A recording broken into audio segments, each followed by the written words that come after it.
Salam damai sejahtera di dalam Tuhan kita Yesus Kristus. Shalom, selamat pagi dan semangat pagi. Jumpa kembali dalam renungan pagi kita untuk hari ini, Selasa 12 Maret tahun 2024.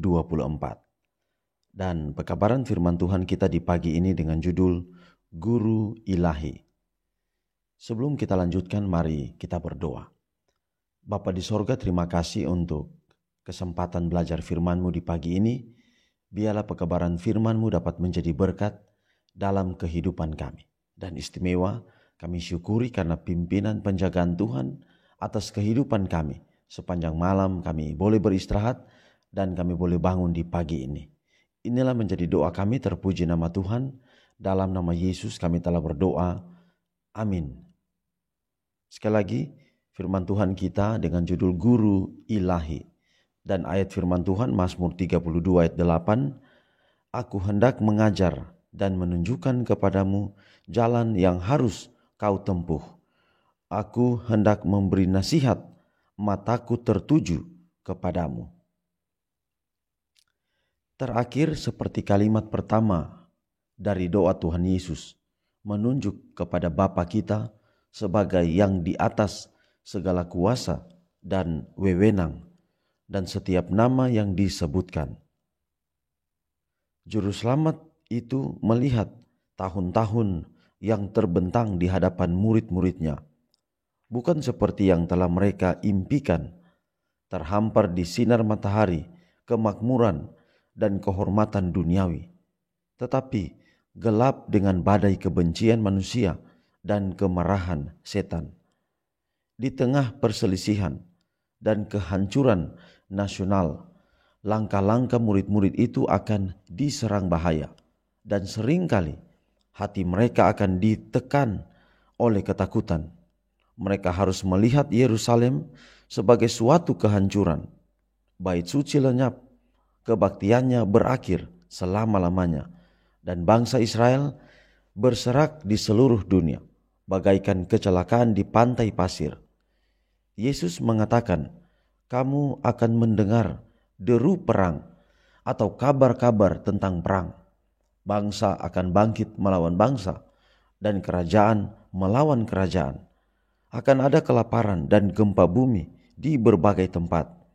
Akan tetapi semuanya itu barulah permulaan penderitaan.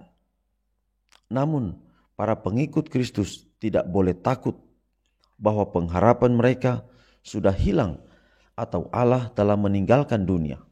Kuasa dan kemuliaan adalah miliknya, yang maksud besarnya akan terus bergerak, tak terhalang menuju terwujudnya impian.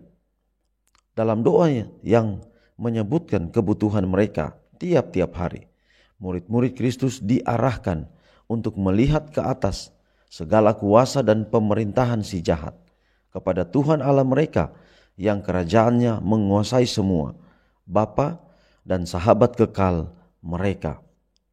Kehancuran Yerusalem adalah suatu lambang dari kehancuran terakhir yang akan melanda dunia.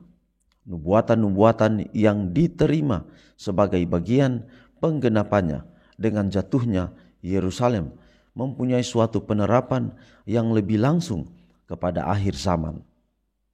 Kini kita berdiri di ambang pintu peristiwa-peristiwa besar dan serius. Suatu krisis berada di depan kita seperti yang belum pernah disaksikan dunia. Dan sungguh baik bagi kita, seperti kepada murid-murid pertama, datang jaminan bahwa kerajaan Allah memerintah semua. Program peristiwa-peristiwa mendatang berada di tangan pencipta kita. Raja surga memegang nasib bangsa-bangsa. Begitu juga urusan gerejanya. Dalam kekuasaannya, guru ilahi itu sedang mengatakan kepada setiap wakil dalam penyelesaian rencana-rencananya, sebagaimana ia katakan kepada Koresi, aku telah mempersenjatai engkau sekalipun engkau tidak mengenal aku. Yesaya 45 ayat 5.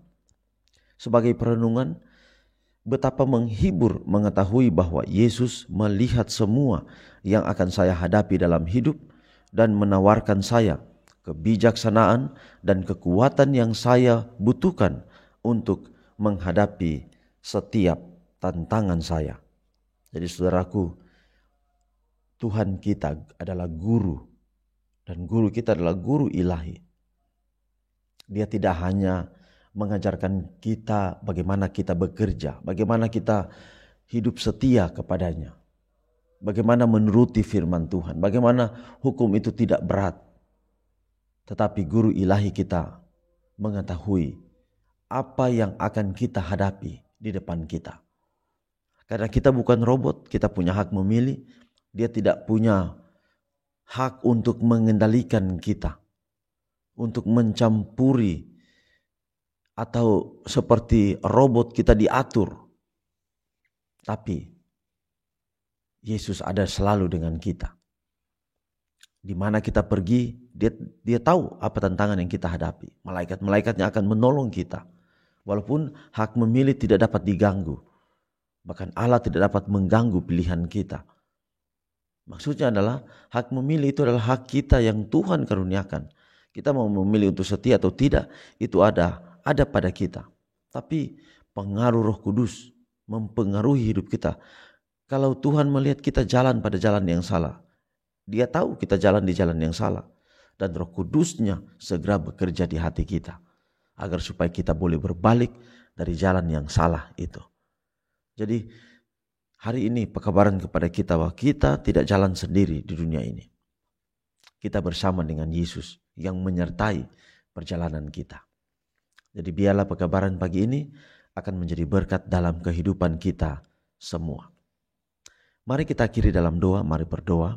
Bapa di sorga, terima kasih pekabaran yang indah hari ini. Biarlah dapat menjadi berkat dalam kehidupan kami. Berkati kami hari ini di setiap tugas-tugas kami. Biarlah kami tidak sendiri tetapi selalu dengan Tuhan. Inilah menjadi doa kami. Terpuji nama Tuhan.